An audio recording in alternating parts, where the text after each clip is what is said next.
Hello everybody, I'm Allie and this is Banjo and welcome to today's video. And in today's video we will be using a shanked bit with split reins, and we are going to be doing some groundwork to help get your horse used to indirect reining or neck reining. Okay, let's start with the setup. The setup is basically a shanked bit, and this one can also be worked as a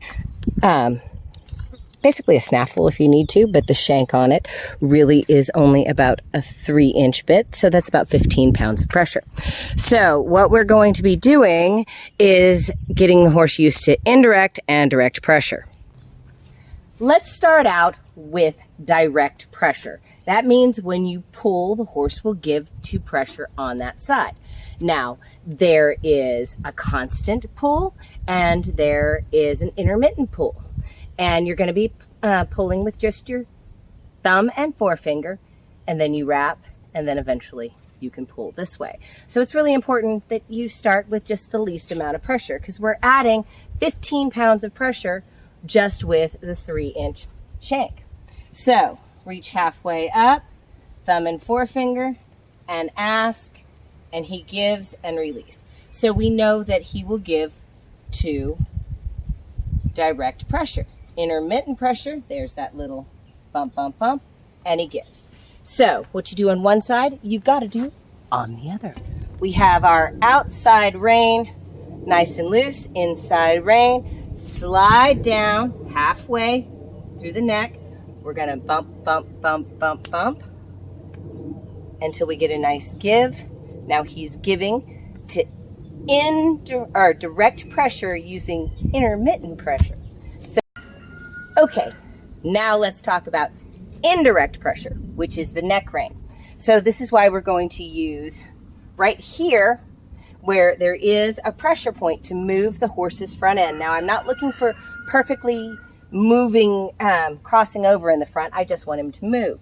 So I'm going to take my opposite hand and I'm going to push between these two so I can go add more pressure by going underneath. And as soon as he gives, I'm going to release, but I'm going to aim for the way that his muscle is cut right here with that rein. Now I release. The next portion of it is I should be able to just go like this, and he understands it.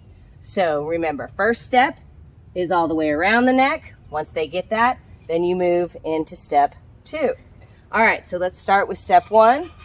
So we have our opposite rein kind of loose, but pointing that direction. We're going to take our hands right down here, and we're going to give intermittent pressure until he gives, and we're going to release. That's to move away from that pressure like that. So when you know that your horse will just move away from that pressure when you're doing this, see, he's not really listening to it. Come on, come on, come on. Now we add indirect pressure, and this is actually direct pressure this way and this way, but it's indirect because he's moving away from it, if that makes sense. So that's your second exercise.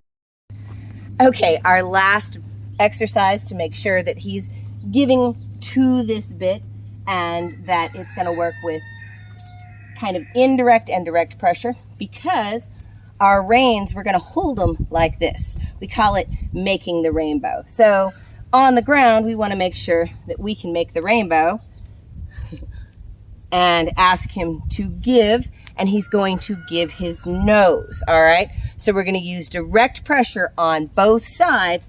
He's tall, so I'm going to get my hands all the way up here and ask for the back, okay? So I've made my line, and I'm going to pull straight back, and I want his nose to give in. There's his nose. It's starting to give. Back. There we go. See how his nose tipped?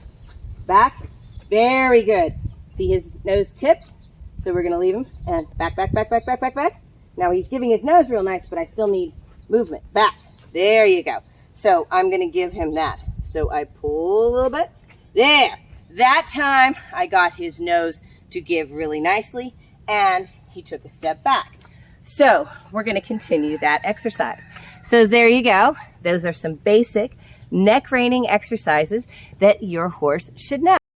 So this is a progression, and using a shanked bit, remember you are adding 1 pound of pressure per inch of shank, and that's on either side. So you really should make sure that you should pay attention to what kind of mouthpiece you're using.